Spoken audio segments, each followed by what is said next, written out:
Magandang araw sa iyo. Welcome sa isa na namang paghimay natin ng mga ideya. For today, may hawak tayong mga sulatin na nagtatanong ng isang bagay na aminin ko, medyo nakamut ako ng ulo nung una kong nabasa. Ang tanong, kung hindi nagkasala si Hillel, na mas kilala natin bilang Lucifer, kakailanganin pa rin ba ng Diyos na magkatawang tao? It's a fascinating question, di ba? Kasi kadalasan ang iniisip natin, ang pagparito ni Kristo at yung krus ay plan B. Nagkasala ang tao, kaya boom, kailangan ng solusyon. Pero ang mga source na binigay mo sa amin ay tinitingnan nito sa ibang anggulo. Paano kung ang krus ay hindi plan B, kundi plan A, mulat sa supol?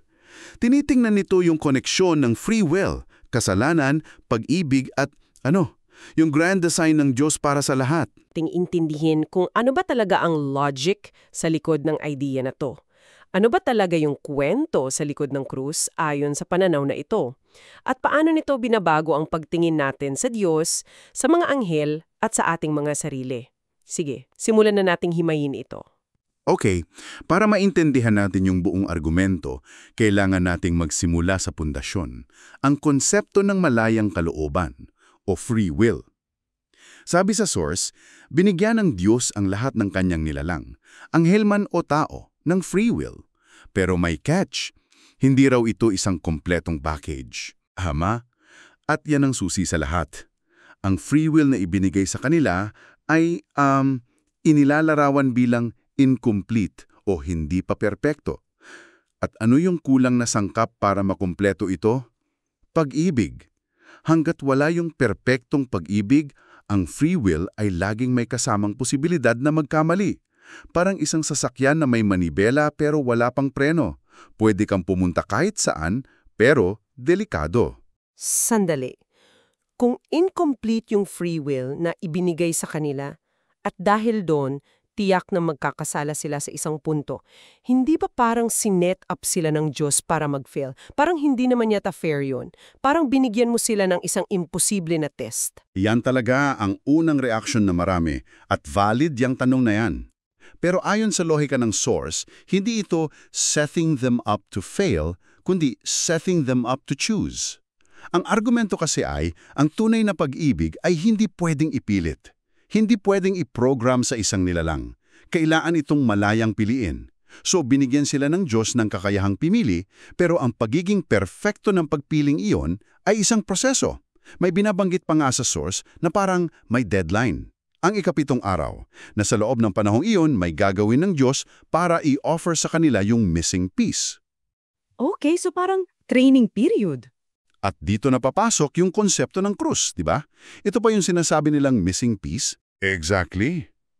Ang krus, ayon sa pananaw na ito, ang pinili ng Diyos na paraan para ipakita ang sukdulan at perpektong pag-ibig, ang pag-ibig na handang magsakripisyo. At yung pagpapakita na yon, yung demonstration na yon, ang siyang magiging inspirasyon at dahilan para mayang piliin ng mga nilalang na mahalin din ng Diyos at ang kanyang batas. Kaya ang pagbabagsak ni Hillel at Adan sa kontekstong ito ay hindi isang sorpresa sa Diyos. Ito ay isang pangyayari na alam niyang mangyayari at isinama niya sa kanyang orihinal na plano para maipakilala ang krus, na siyang ultimong paraan para gawing perfecto at secure ang lahat ng kanyang nilikha. Wow. Okay, yan yung part na medyong mind-bending. So, hindi ito reaction, kundi part of the grand design. Pero teka, linawin natin. Sabi rin sa source na may kakayahan si Hillel na hindi magkasala. So kung pinili niya na maging tapat, anong mangyayari? May iba bang plano? Cancelled na ba yung krus? Ang sabi sa teksto, oo, mayroong sanang ibang paraan. Ang Diyos ay hindi limitado sa isang plano. Ngunit inididiin ng source kung bakit ang plano ng krus ang pinili. Dahil ang mga nilalang na may malayang pag-iisip ay hindi basta-basta susunod sa utos. Kailangan nila ng malalim na dahilan. Hindi sapat yun dahil sinabi ko, kailangan nilang makumbinsi sa kanilang puso't isipan na ang pagsunod ay ang pinakamabuting landas.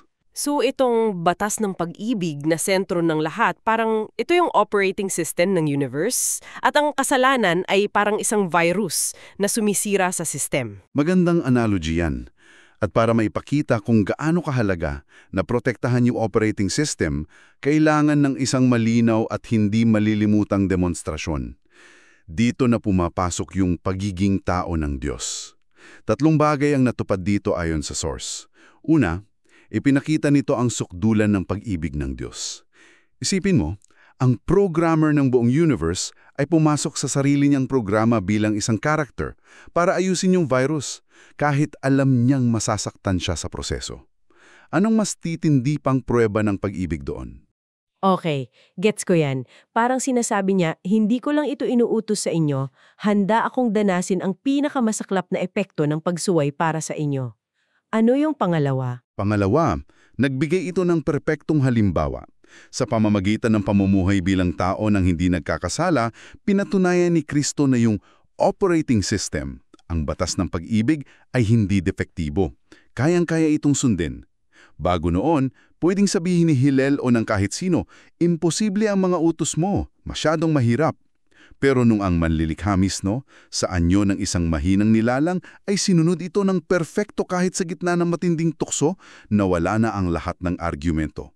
At yung pangatlo, na siguro ang pinaka-brutal sa lahat, ay yung pagpapakita ng consequences. Tumpak, ipinakita nito kung kaano ka-destructive yung virus ng kasalanan. Dati, teorya lang ang kasamaan pero nang makita ng buong sansinukob na ang kasalanan kapag hinayaan ay aabot sa puntong papatayin nito ang mismong pinagmula ng buhay, ang manlilikha. Doon nila naintindihan ng lubusan ng panganib. Naging isang malinaw na babala. Hindi na ito isang abstract na konsepto. Ito ay isang malagim na katotohanan na nasaksihan ng lahat. Ang krus ang naging pinakamalinaw na exhibit A kung bakit ang batas ng Diyos ay kailangang-kailangan. So, kung babalikan natin, ang gobyerno ng Diyos ay hindi diktadura na nakabatay sa takot, kundi isang kaharian na nakabatay sa pag-ibig at malayang pagpili. Pero, para gumana yon, kailangan ng tiwala. At ang tiwalang yon ay naitatag sa pamamagitan ng sakripisyo. Ito ang pinakasentro ng argumento. Sa isang gobyerno ng pag-ibig, ang authority ay hindi nagmumula sa kapangyarihan lang, kundi sa karakter. Isipin mo sa real world, di ba? Ang isang leader na nagsasabing magtipid kayo, pero siya mismo ay maluho, nawawalan siya ng moral authority. Sa pamamagitan ng pagiging tao at pamumuhay ng matuwid, itinatag ng Diyos ang kanyang moral na karapatan na humatol at mamuno. Hindi lang dahil siya ang pinakamalakas, kundi dahil siya ang pinakamabuti at pinakamatapat. Okay, I see the logic from the source. Pero may ibang argue na ang isang all-powerful God ay pwedeng humanap ng paraan na hindi nangangailangan ng ganoong karahasan at pagdurusa. Paano sinasagot ng source ang ganong kritisismo? Hindi direktang sinasabi ng source na ito ang taning paraan, pero ipinapahiwatig nito na ito ang pinakamabisang paraan para makamit yung pinakamataas na layunin. Yung isang universo ng mga nilalang ay malayang nagmamahal at hindi lang basta sumusunod. Ang pagdurusa ay hindi ang layunin, kundi ang resulta ng pagbibigay ng tunay na kalayaan. At ang pagdurusang iyon ng danasin mismo ng Diyos ay ginamit niya para ipakita ang pinakamalalim na aral tungkol sa pag-ibig at katarungan. Dito rin ba pumapasok kung bakit may mga pagsubok at hirap sa mundo natin ngayon? Sabi kasi sa source, sadya daw na inilalagay ng Diyos ang mga nilalang sa sitwasyon kung saan kailangan nilang pumili kung magmamahal sila o hindi. At aminin natin, madalas, ang pagpili sa pag-ibig ay nangangailangan ng sakripisyo. That's a tough pill to swallow, na ang hirap ay parang feature, hindi bug. Ang paliwanag sa teksto ay hindi ang hirap ang feature, kundi ang pagkakataong pumili. At ang mga pagkakataong iyon ay mas malinaw kapag hindi perpekto ang lahat. Kung lahat ng gusto mo ay laging nandyan, kung hindi ka kailanman nasasaktan o nahihirapan, kailan mo pa mapipili na magsakripisyo para sa iba? Ang pagpapakita ng tunay na pag-iibig ay madalas na nangyayari sa gitna ng kagipitan. Ang pagtitiis ng maliit na hirap para sa mas malaking kabutihan ng iba, yan ang esensya ng batas ng pag-ibig. Kaya yung gulo na dulot ng kasalanan, sa isang malungkot pero mabisang paraan, ay naging isang malaking case study para sa buong universo. So what does this all mean for Hillel and Adam? Dito na tayo sa pinakakomplikadong bahagi. Sa lahat ng ito, meron ba talaga silang pagpipilian? Kung ang plano ng krus ay nakatakda na, parang mga tauhan na lang sila sa isang dula na may script na. Parang puppets. Dito na natin kailangang subukang unawain yung pagkakaiba ng pananaw natin na nasa loob ng oras at yung pananaw ng Diyos na nasa labas nito. Sinasabi ng source na dahil nagpa siya ang Diyos na gamitin ang krus bilang kanyang master plan, yung desisyong iyon ay nauna sa lahat.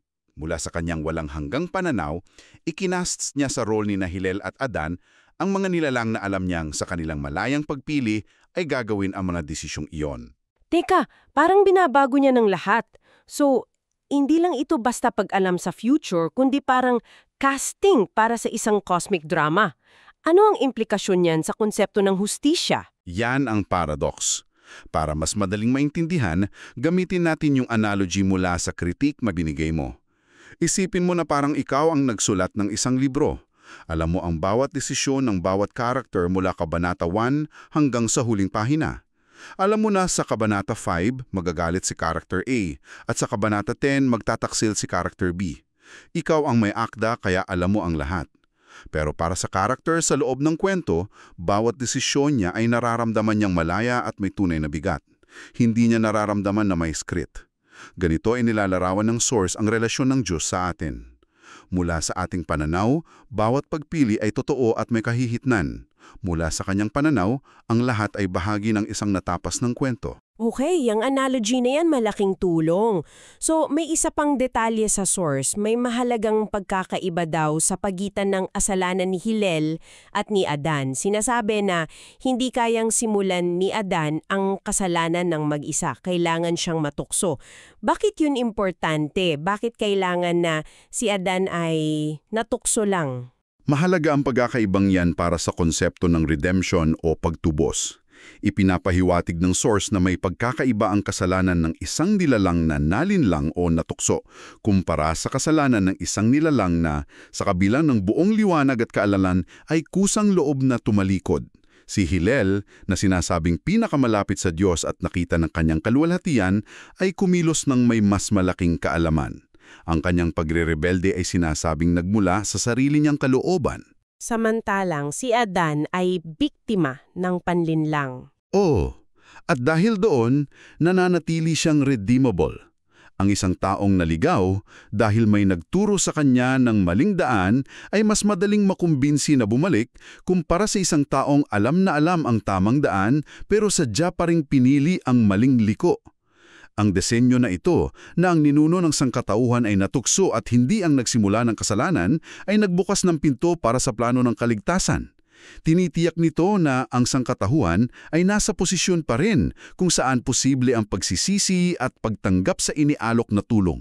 Grabe ang dami nating napag-usapan at hinimay, mula sa kalikasan ng free will na kailangan ng pag-ibig para makumpleto, hanggang sa logika ng krus bilang isang divine demonstration.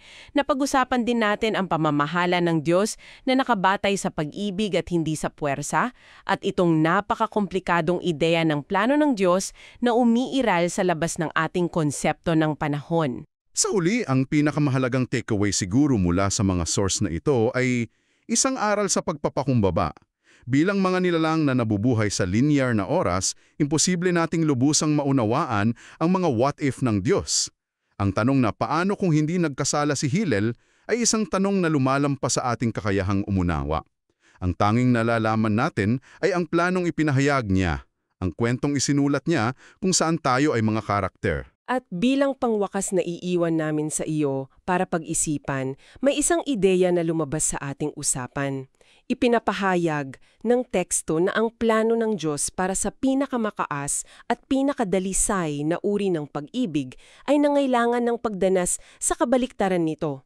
Kung ang perpektong pag-ibig ay naipapakita lamang ng buo sa pamamagitan ng sakripisyo at pagtubos mula sa kasalanan, nangangahulugan ba ito na ang isang universo na walang posibilidad ng matinding kasamaan ay hindi rin kailanman makakamit ang potensyal para sa pinakadakilang kabutihan? Isang bagay na maaari mong pagnilayan.